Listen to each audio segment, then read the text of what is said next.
Most AI agencies think the way to grow is by landing more clients, but that's a trap because if you're still working deal to deal every month, you reset to zero, and that's why most agencies stay broke. I know this because it's exactly what I escaped to take my agency past $100,000 a month, and the shift that made it possible is what I'm going to break down here in this video. I'll show you these 7 steps to escape that project treadmill, how to structure retainers, how to price them, and how to keep clients staying for 12 months or more. So by the end, you'll know exactly how to turn your agency into a business that scales month after month. And real quick, if you want to grab the exact outreach systems I use to land those retainer clients, I've dropped them inside my school community.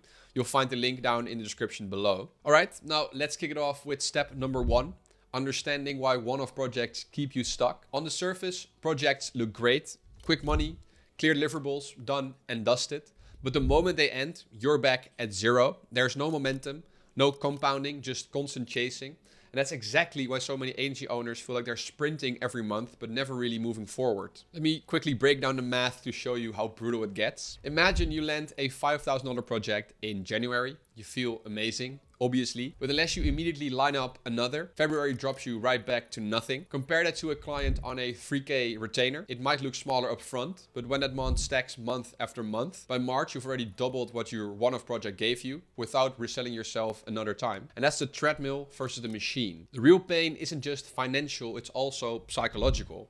With projects, you're selling twice, once to win the deal and then again the next month just to survive. There's no stability, no breathing room, no space to think strategically. It keeps you reactive, always hunting and never really building. And here's the strategic problem. Projects cap your growth. Every time you deliver, you're also scrambling for the next client. You can't scale systems, you can't hire confidently. You can't plan long term. It's like running a business with amnesia. Every month you forget everything you did before because the scoreboard resets. Add to that where the market is heading with AI and automation changing how fast businesses move.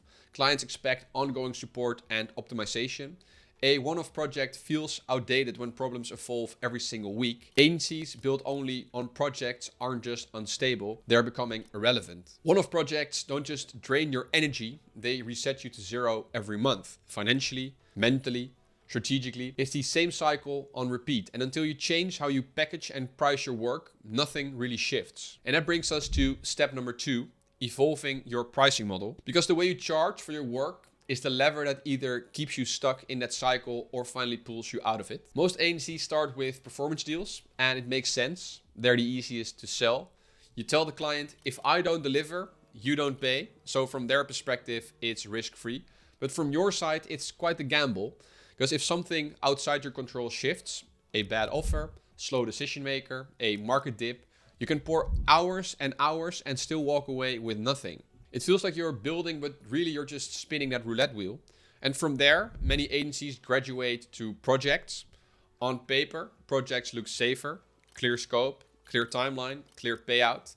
But as we just covered in step number 1, projects reset you to zero every single month. It's like freelancing with a new face on it.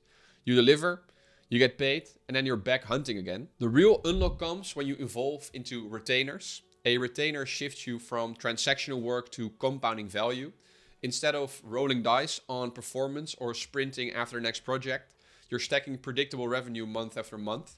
So for the first time, you feel like you're actually building a business instead of just hustling for gigs. Think of it like this. Performance deals are gambling, projects are freelancing, and retainers are equity. Gambling can pay off. Freelancing can cover the bills, but equity is what compounds and builds real wealth. And here's the mistake. Too many agencies stall out at the bottom of that ladder because it feels safer to chase the next performance payout or project fee. But the longer you stay there, the more you trap yourself in a business that never compounds. Shifting your pricing model isn't just about squeezing more out of each deal. It's about unlocking the only model that truly scales, which is retainers. The real challenge isn't realizing retainers are better. It's getting clients to actually say yes. Which brings us straight into step 3, understanding the value behind retainers. Because clients don't say yes to lock in a payment plan. They say yes when the model feels safer, simpler, and more valuable than juggling one-off projects. Because here's the truth. A retainer only works if the client feels it reduces their risk. They don't care about your stability. They care that they don't have to rehire, renegotiate, or constantly worry about whether the problem you solve is handled. The peace of mind is the product. Think about it from their side. A CEO doesn't wake up wanting to manage 5 different freelancers and juggle contracts every month. They want to know the system runs, the results show up, and someone they trust has it handled. A retainer gives them that guarantee. And when you frame it this way, you stop selling a contract and start removing uncertainty from their business. That shift alone is often what takes a hesitant client to say yes. They're no longer weighing your cost against a one-off project. They're weighing it against the anxiety of being back at zero if you leave. I've literally had clients message me on Slack saying, honestly, having you on retainer gives me peace of mind. I don't worry about leads anymore. That's not about deliverables. That's about certainty, and certainty is priceless. Here's the counterintuitive part. A retainer isn't you locking in cash. It's actually the lowest risk move for the client as well. Because instead of rebetting on you every month, they secure your expertise, your attention, and your system in advance. And that's a win-win. And if you miss this, clients will default back to projects and you'll end up doing retainer level work without retainer level pay. And that's the silent killer of agencies that never scale. And once you understand the psychology behind why clients say yes, retainers stop being a hard sell and start feeling like the obvious choice. So let's move into step 4, structuring retainers the right way. Because it's one thing to sell the idea, but if the way you set them up doesn't actually match the value we just talked about, clients won't stick. This is where contract length, scope, and retention levers come into play. And it's the difference between a deal that churns in 3 months and one that stays for a year or more. The first lever is commitment length. A retainer isn't really a retainer if it's a month to month with no minimums. They just put you back into the same uncertainty loop. What works is setting a clear minimum, 3 to 6 months at the start. So clients know they're investing in stability and you know you're not constantly scrambling to replace churn. The second lever is scope. This is where most agencies shoot themselves in the foot. They package retainers like a buffet, a list of deliverables the client can pick and choose from. The problem is deliverables invite scope creep and turn you into an order taker. Instead, you want to sell systems and outcomes. For example, not 10 leads per month, but we manage your lead generation system end to end. That way, you're not judged on results, not on whether you hit a deliverable quota. The third lever is retention mechanics. The little thing that keeps clients feeling the value month after month. This is where reporting, access, and optimization come in. You don't need to overwhelm clients with dashboards or data dumps. A simply weekly report, a promise of 24-hour Slack responses, and a visible process of ongoing optimization goes further than most people realize. It reminds clients that they're not just paying for outputs, they're paying for a partner who's plugged into their business. And this is where the magic happens. When you combine commitment length, outcome-driven scope, and retention levers, you create a structure that feels all right for both sides. The clients get peace of mind and consistency. You get predictability of growth, and that compounds. Without the right structure, retainers collapse into glorified projects that churn in a few months. But with the right terms, scope, and retention levers, they turn into long-term partnerships that stack month after month. And that stability is what creates compounding growth. And the only way it works is if you can price them so the clients instantly sees the value. Which brings us to step number 5, pricing retainers. Even with the perfect structure, if your pricing doesn't make sense to the client, the deal falls apart. Price too low and you'll be overworked, underpaid, and resentful. Price too high without justification and clients ghost you. The sweet spot is anchoring your price to their economics, showing them in hard logic why your retainer is the bargain. The formula is simple. You want to anchor against 2 numbers. First, opportunity cost, what it's costing the client every month to not solve the problem, and then replacement cost, what it would cost them to replicate your solution internally or elsewhere. Your retainer should sit below those numbers so it's undeniable. Here's how it played out inside my own agency. I had a client who could onboard 5 new customers a month, each worth $3,000 in revenue. But because their outbound pipeline was dead, they weren't landing any of them. And that's $15,000 slipping through the cracks every month. Their other option was to hire a full-time sales rep at, let's say, $6,000 a month and hope it worked. My retainer at the time was $4,000. To them, that wasn't a cost. It was a way to recover the $15,000 in lost revenue while avoiding another $6,000 in payroll. That's how you frame pricing. Not here's my fee, but here's why this number saves you money the second you pay it. And if you skip this, then you're just guessing. Then you're just throwing numbers that feel right in the moment. Sometimes so low they resent the work. Sometimes so high the client laughs them out of the room. The result is the same: churn, ghosting, deals that never close. But when you anchor pricing to client economics, it's not a guess anymore. It's undeniable logic the client can't argue with. Pricing done right isn't just about pulling numbers out of thin air. It's about proving in the client's own economics that your retainer saves them money the second they sign. Do that, and the price stops being a debate and becomes the obvious choice. But numbers alone don't close deals, because even the best offers fall flat if the timing is wrong. And that's exactly what we need to look at next. Step 6 is all about timing. Not in the sense of waiting for the perfect moment, but in knowing how to move clients into a retainer without forcing it. Because even the best structure and pricing fall flat if you pitch them before you've proven you're valuable. The real play is sequencing. Start small, show results, then turn that win into a long-term deal. Here's how it works in practice. Early on, don't try to open with, let's do $5,000 a month for 6 months. That's too much trust for someone who's never seen you deliver. Instead, use a foot in the door deal, a one-off project, or a performance-based sprint. These are a lot easier to close because the client feel like they're just testing you, not committing to anything. Then, once you've produced a win, that's when you flip the conversation. And you don't frame it as selling a bigger package. You frame it as protecting the win. So you literally say, what we just did worked. You've seen it.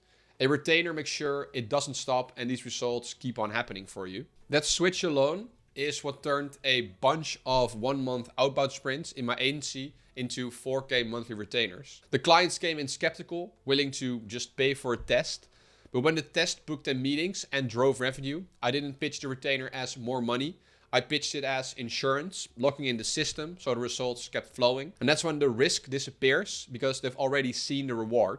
Here's what that progression that changes your business over time looks like. Phase 1, lead with smaller deals to get your foot in the door. Phase 2 is convert proven wins into retainers. And then phase 3, once you've stacked a handful of retainers and built case studies, skip the test entirely and open with retainer first. Because at that stage, your track record does the selling for you. And that's the real lesson here. Timing isn't about luck, it's about sequencing trust. So start small, deliver, then expand your operations. Do this right, and every project becomes the doorway to a year-long client. And once those retainers start stacking, you move from hustling for survival to building predictable, compounding growth. At which point, the whole game changes. You're no longer chasing the next deal or scrambling to prove yourself. You've built a system where every win feeds the next, and suddenly growth isn't random anymore, it's inevitable. Step 7 is the compounding effect of retainers. A single retainer feels really good.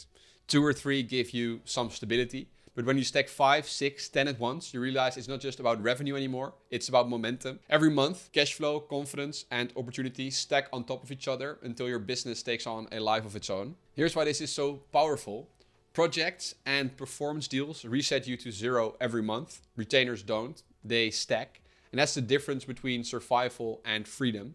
When you've got 6, 8, 10 retainers, losing one doesn't shake you. The floor is solid and the ceiling is limitless. Inside my own agency, I felt this exact shift. At 2 retainers, I was still nervous almost every day that one would leave. At 4, I could finally breathe. And at 6, everything changed. I hired, I built systems. I started saying no to clients who weren't an actual fit. And for the first time, I wasn't reacting, I was building. And that's when I knew I had a machine, not just a side hustle. The best way to picture it, imagine stacking bricks.